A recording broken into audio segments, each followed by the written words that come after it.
All right. How's it going, people? Sean Talks Wrestling. NXT for, what is it, February 28th? I think the last day of February. Or is it tomorrow? I think tomorrow. Well, anyway, it doesn't matter. This NXT, it was all right. I think it was only really two matches. Two and a half. I'll say two and a half matches that you really need to watch here. So it starts off first with the North American title open challenge. You got Wesley standing in the ring and he's waiting for somebody to come out. It's a big brawl backstage.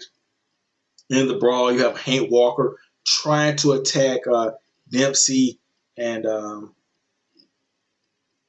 Gulak. Instead, he ends up hitting Axiom. They'll come into play later on.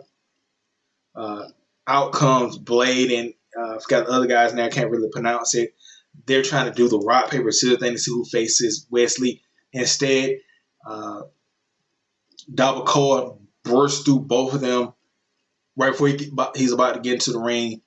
Out comes Apollo Creed from the crowd. He attacks him, and then Nathan Frazier gets into the ring and he challenges Wesley. Now this match started off slow because they were feeling out each other. It was a nice story they were telling in the ring. Like, haven't seen Nathan Frazier for a while, so Wesley was trying to, figure him out. Nathan was trying to get his rhythm back or whatever. The match ends. So Nathan, he knocks Wesley out to the outside. He tries to go for a dive. He ends up missing, hitting the table. Wesley gets in the ring, does a corner dive onto Frazier, throws him back in the ring, and then hits him with the cardiac kick. Show respect at the end. Like I said, this was one of the best matches of the night. I dare say it was tied. It was tied. So after that, let's see, just to make sure. So I'm trying to. Okay, the brawl. Oh, next you had this year defeating Britt, Jensen, and Brooks. So before the match, the bigger guy, I think it was Briggs was talking to Jensen about getting his head in the game and how he's distracted. It comes in playing the match. He's distracted, not picking up the tag, not picking up the tag team moves. And it eventually leads to end this year hitting a choke slam / clothesline combination on him. And he loses the match. Fast forward, the guys have a backstage thing, and he's like, hey, man, you got to figure it out. You got to get your head in the game. Going back to the ring in this year, they challenge the Creed brothers to a 6-man tag. That leads to the Creed brothers backstage going up to Damian Kemp and asking, hey, can you rejoin us? We need help within this year. And Damian Kemp pretty much blows them off. But in comes Braun Breaker. And Braun Breaker, he's like, hey, man, you guys had my back last week. I got your back this next week at Roadblock. So we're going to get Creed Brothers and Braun Breaker versus the whole entire end this year with Jinder Mahal in a 6-man tag. That could possibly be a show stealer. I know people probably talking about that one, but I think that would probably could steal the show. So moving on.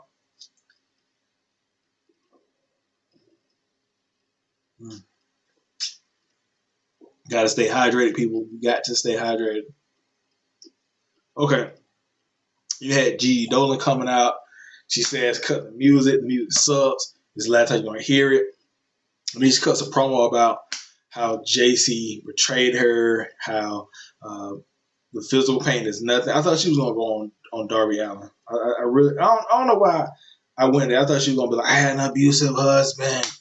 But instead, it was like, I had an abusive mother. I'm in WWE to show my brother you can make it. And I never cared about the fancy stuff or toxins or trash. And that was just to hide my stuff. Okay, promo. When she kept saying the final nail in the coffin, or you're gonna be the last woman, whatever, I thought they were gonna say like Gigi Dolan versus JC Jane in a last woman standing match or a coffin match, but it's just gonna be a regular match. I think it has potential, but I don't think that's gonna be the last one. I think we'll probably get the end of this story at Stand and Deliver. This is just a little appetite teaser until we get to the main event. Moving on past that. Oh, you had an excellent promo from JD McDonough. I was talking about this guy was cold in this promo. He's laying on the table and he's like, "Do you know what a detached retina is?" He like showing the detail and explaining what it is. And you had like a surgeon like working on his eye while he's still cutting the promo. And he was like, "You got a high thing for pain dragging off, but I got a thing for putting out pain, and we're gonna make a beautiful symphony together." Like, oh, this promo was just like this was excellent. The visuals, the talking, the story. I really love this promo. Really love the promo from JD McDonough.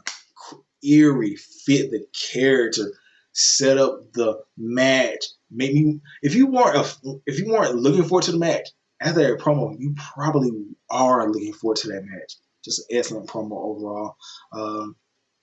Oh, you had the Chase University stuff. So Duke Hudson apologized to Thea Hill. In comes Andre Chase. He's about to do some kind of lecture, but instead, Schism has hijacked the monitor, and they talk about how Chase is a fraud, how Duke he shouldn't be hanging with them because he's just like bottling up his anger. How Thea Hall she got a taste of the Schism.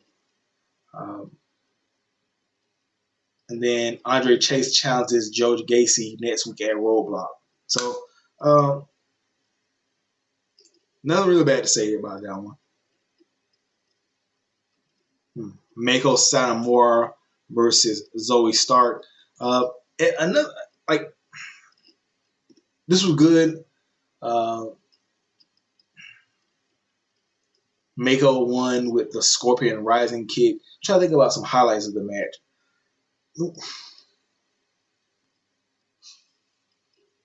There wasn't anything bad. It's just I'm trying to think of something. Hmm. Yeah, Mako won. I'm trying to think of something, but I really couldn't. Yeah. Um, okay. You got Dijak challenging Dijak accepting Tony Yellow challenge for a Jailhouse Street fight. Uh, the Electra Lopez versus Soul Ruka match was interesting. So Electra Lopez, she's uh, kind of dominating this match.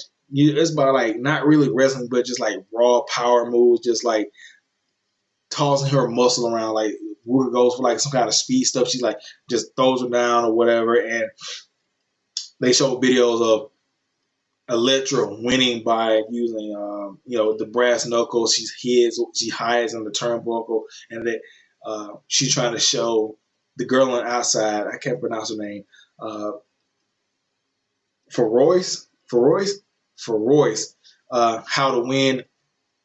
So it was a point in the match where Electra Lopez she throws Soul Ruka into the ropes, and she goes to the corner to get the brass knuckles. Instead, for Royce has the brass knuckles, and she is hesitant to hand them to Lopez, which leads to Soul Ruka hitting the Soul Snatcher. After the match, Lopez and Farouk get into a shoving match, and so Lopez calls her a nobody, a loser, pushes her to the rope. Faraz puts on the brass knuckle and knocks out Electra Lopez. So another story just now unfolding right there with that. Let's see, okay, you had a promo with. I'm just put both of them together. You have a promo with the Gallus boys. So Coffee is talking to Wolfgang, and he's like, "Wolfgang, aren't you upset that the Pretty Deadly beat us up?" and that they stole the titles, and they're reminding us that they beat us 2 years ago for the titles, and like Wolfgang, he's like mildly upset, but he's still playing pool. He bumps a guy and he just beats the holy hell out of him. And Mark's like, "Yep, we're ready for Pretty Deadly." Gallus Boys remind me of like an APD type of vibe. We get that, just some bar brutes, but these guys can actually kind of wrestle. So I don't want to say it came out wrong. Yeah, I just say they remind me of APD because looking back on it, AP, Acolyte Protection, the APA did have some pretty good wrestling matches. It wasn't just all bar fights and all that. So yeah, and then let's see what was going into that. Oh yeah, they had Pretty Deadly. After that, they're talking about how they're in the heads of Gallus. And then Drew McIntyre, they showed the tweet of how Pretty Deadly is going to get a receipt or whatever. And then Pretty Deadly's like, yeah, Scottish people always sticking up for Scottish people. Their country sucks and all that. And then they challenged them to meet them in the ring next week at Stand and Deliver for a face-to-face. That's not going to end well. And we're probably going to get Pretty Deadly versus Gallus at the Stand and Deliver, not at Roadblock. This is probably just going to be something to, a cut in time type of thing. Tiffany Stratton defeated Chance. Chance had a lot of good counters here, like a lot of athletic counters. Her playbook is just really high energy type of stuff, like that handspring on the rope into a head scissor was awesome. There was a point in the match where I thought she was going to beat Tiffany Stratton, but out comes, for some reason, Elbow Fire and Isla Dawn to the scrap. I didn't even know like they were kind of beefing. I mean, I would have welcomed this if they were still holding the tag team gold, but they're not even holding the tag team gold. So it's like I don't know why, but at least Tiffany Stratton hitting the best moonsault ever on Carter. And then she gets on the mic and says, "Hey, yeah, I'm the best woman here, and I need a title. I want a challenge for this and that." I wouldn't be surprised. I wouldn't be surprised they put a title, the women's title, on Tiffany Stratton. She's got the look. She's got decent voice, cutting skills. So in fact, I'm not. I wouldn't be surprised. That's all I say. I wouldn't be surprised if they do put a title on her. Right there. Axiom defeated Hank Walker. This was like one of my. I kind of want to call it a good one of the best matches of the night, but it's kind of like in the middle. It's telling a story. So, like I said, Axiom early in the night felt that Hank Walker cost him a chance to challenge for the title, so they have a match. This match was more about showing Hank Walker coming from a nobody to being able to kind of hang in there with Axiom, but in the end, Axiom hits him with that golden ratio kick. And Hank Walker showed some signs of life. That clothesline was awesome. The mat wrestling was pretty good. And I think if I had to guess, you got Dempsey, you got Gulak. He's probably have to go through both of them. And then if Williams there, he's gonna come out and they're gonna form some type of Blackpool Combat Club. Like it's gonna be like Walker's finally proven himself, so he can walk with us. Hopefully that's it. I don't think. I mean, where else could it go? Like him beating both of them, and where does that lead to? So it's probably gonna be that type of situation. Maybe I don't know, but that's just something I thought about. Let's see.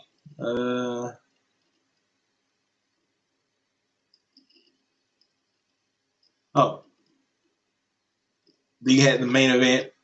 You had Carmelo Hayes defeating Tyler Bate. And I was interested to see this match because I don't think I've ever seen Carmelo Hayes fight somebody like Tyler Bate. When I say that, I mean a technical type of wrestler like that like Pete Dunne, where he uses the small joint manipulation, or I'm trying to think, there's another guy who does that small joint manipulation type stuff. But just in that certain style, and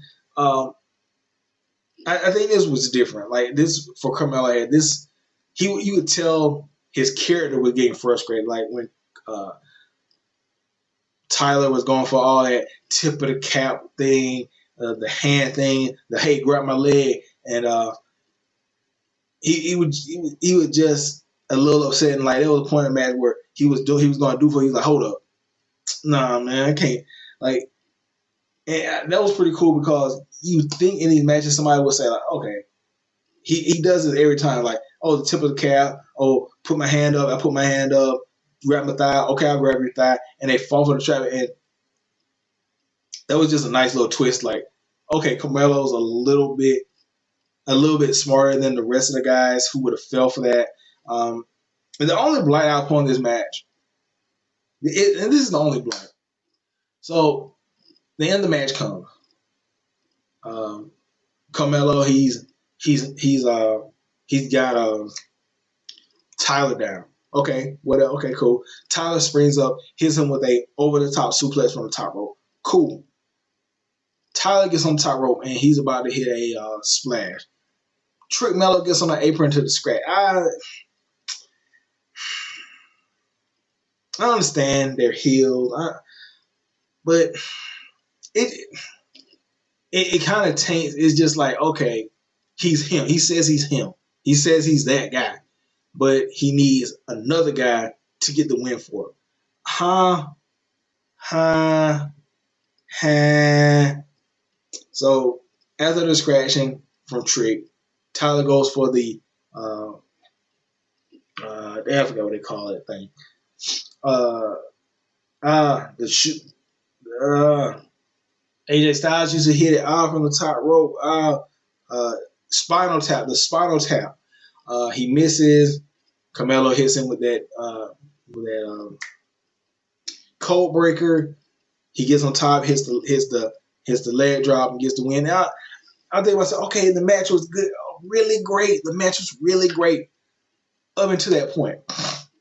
When it got to that point, I was just like, okay, yeah, okay, all the momentum for the match stopped. Like, I don't know. I don't know who makes that decision. Like, they could have had Melo win. Like, Melo winning from him just moving out of the way of the spinal tap means so much more than Melo winning after a Trick Williams discretion and then doing it and then missing the spinal tap. It's just, I don't know. I enjoyed the match. I just didn't enjoy the ending. The ending just sucked, to me personally, sucked the life out of the room.